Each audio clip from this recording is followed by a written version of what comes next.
Good branding can actually change your life. I realize that sounds kind of corny, but it's actually the truth. I'm a brand strategist that's worked with over 365 clients in over 30 countries. Today, I'm choosing one of those clients as a great, inspiring example of what you can do with your brand and even a process to follow to make your brand even better. Stay with me.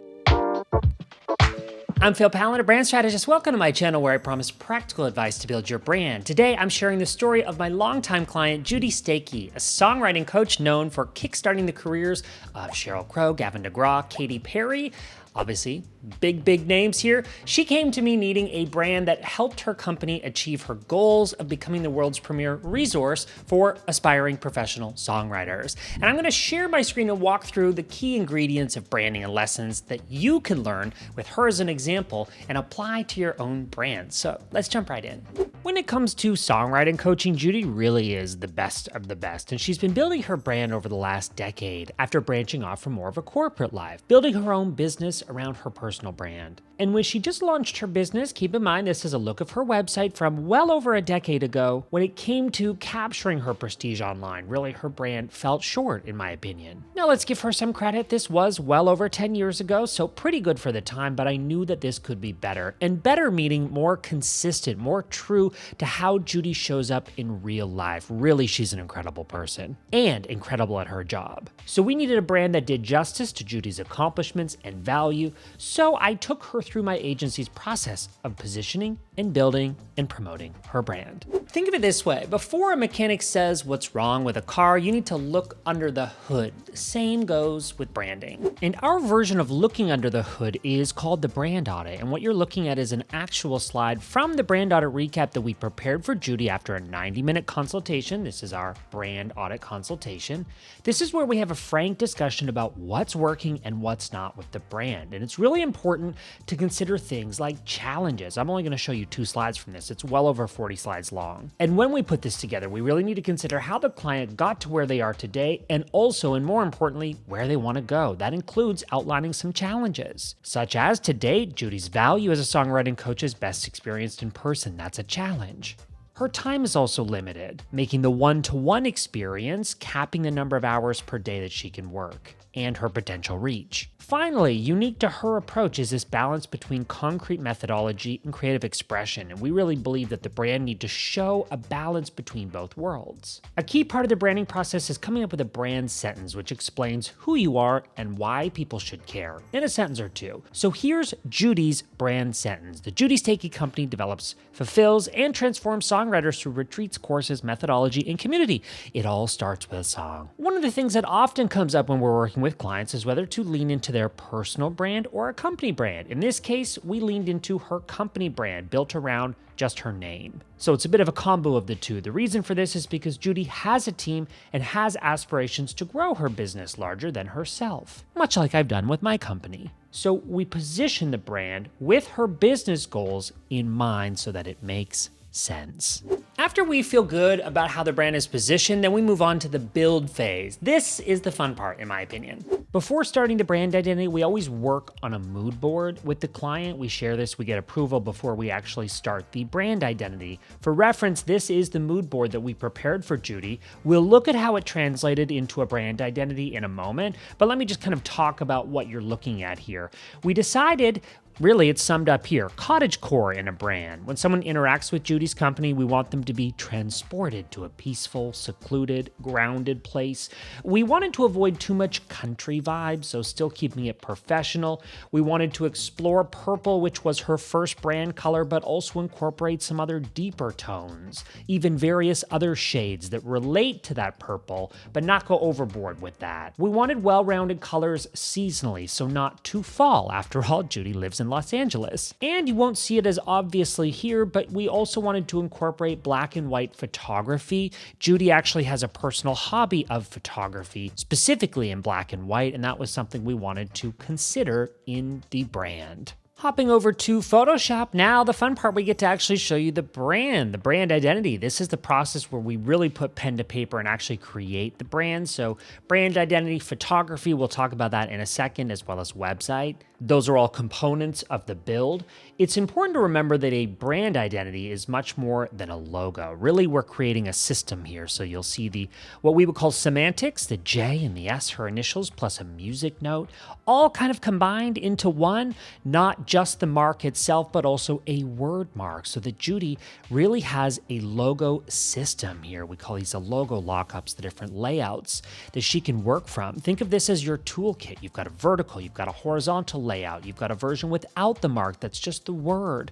We can also have just her name, as well as that version with company, and even this really unique mystical seal design that I absolutely love. That's kind of our signature when we're working on brand identities. We usually have a rounded version of a logo that lives well in a footer, for example. Moving on to color palette, this should be no surprise after you saw that mood board. We've got the purple, but we've also got some of those related and deeper tones, nice and balanced. We've got typography here that is really just visually interesting. You can see it in action here in this section that we would call typesetting.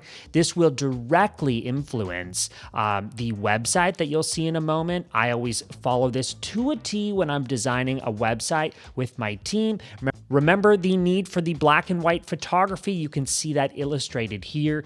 Really our job, I love to talk, but our job when we're building a brand is to listen to what is important to the client. Even if it's not something they can vocalize, we have to be able to interpret the feedback, their business goals, to be able to bring this to life. Another thing we often love to do is create a unique set of iconography. Obviously, you could source icons online, but it's so much more fun to have your own custom icons that are based around important aspects of vertical, or what we would call access points in your business, the ways in which people can access you for your services, critiques, speaking, books, coaching, retreats.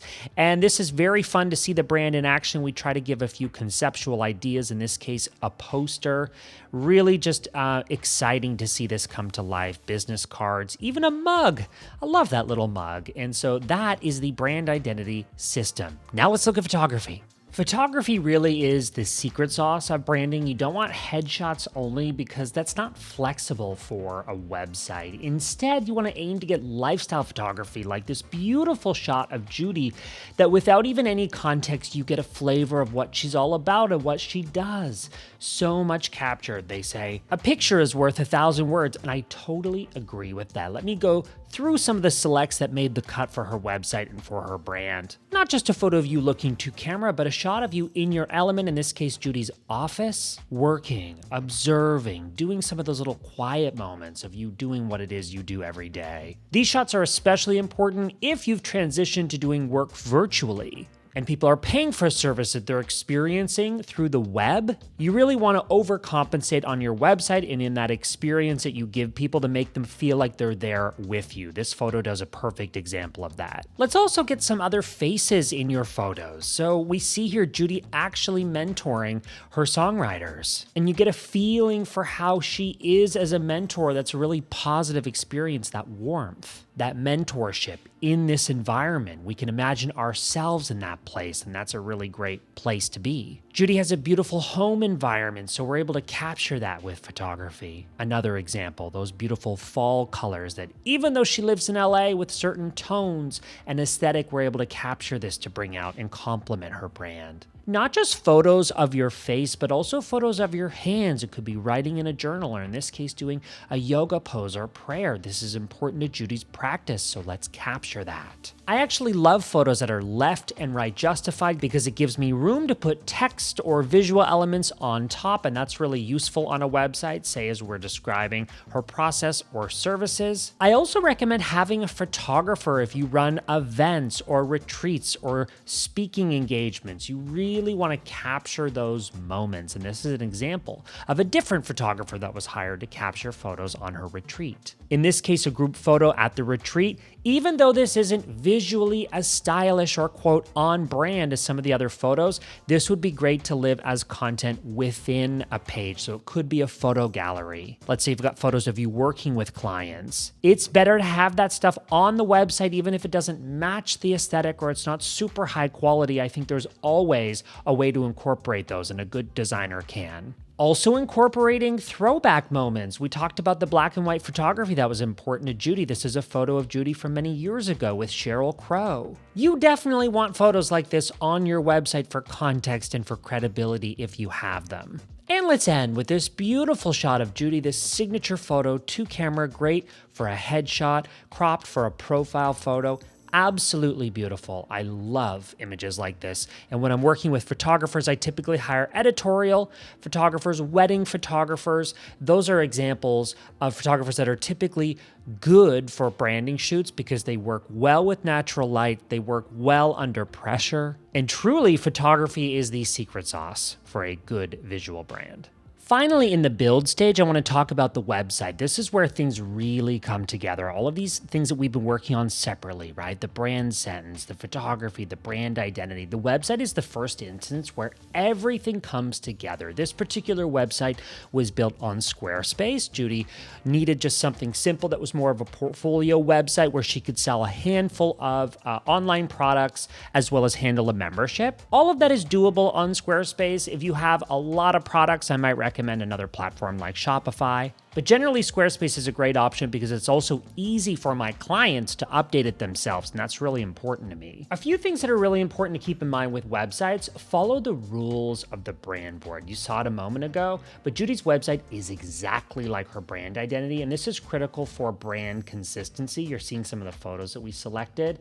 You really want to make your website easy to understand, right? We've got some video elements here that are exciting to incorporate as visuals. You want to make your website really easy to understand, so easy that an 11-year-old could understand it, right? People are busy, so you want to respect your audience by making it easy for them to know exactly what you offer. Let's look at one more page. This one might be my favorite. I love this video banner here.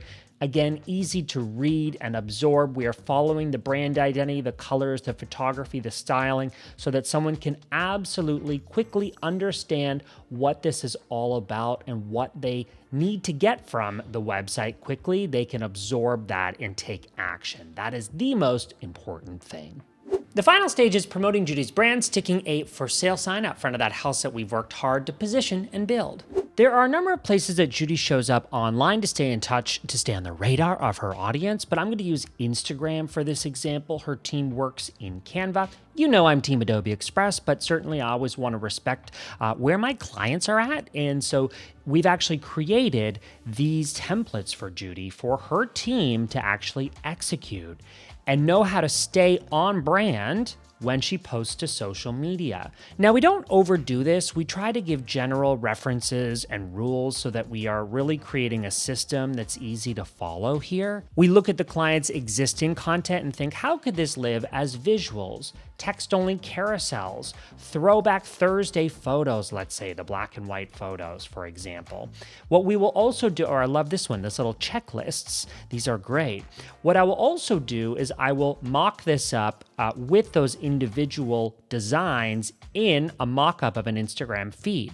Now, this was a few years ago, but you can see here a system like this, almost like a little checkerboard or just like a little system, tweets, photos, and videos. It's always a good idea to try and really switch up what you're posting routinely so you don't just post the same thing. Generally, that's a good idea. Again, this is from a few years ago, and look at how Judy, this is her feed today at the time that I'm recording this video. Have a look at how good her feed looks and how well she's doing to stay on brand. It doesn't need to be perfect. That's not the point. Diversity, different types of posts. You see little videos, reels here, carousels, depending on what she's got going on. She just does an amazing job of staying on brand, and I'm just so proud of her. Remember, branding is so much more than just making something look pretty. This is a business tool. Since Judy was rebranded, her business has catapulted. Here are some of the incredible accomplishments that she has earned for herself. She's created a new business vertical of songwriting retreats, sold out events in North America and beyond. She's released her first ever book, The Songwriter Survival Guide, and I know she's working on other related projects. Sheryl Crow actually wrote the foreword to her book, which is incredible. She launched a personal brand identity and a website to clarify her offerings and the experience of her clients. It's incredible, and I'm so proud of her. By the way, I've linked to all of the useful resources that I've mentioned in this video in the description below, as well as this project on my website. So go ahead, check it out for yourself. If you've got any lingering branding questions, comment below. Let's keep the conversation going on down there. Respond to those personally. And if you enjoyed this video, a little different for me, give it a like. That helps other people discover these videos, which we work hard to create for you. And subscribe for more of my videos on branding, positioning, building, and promoting your brand. Next, I'm sharing a few videos I think you'll be interested in. I'm Pallen. Thanks for watching those. Coming up next.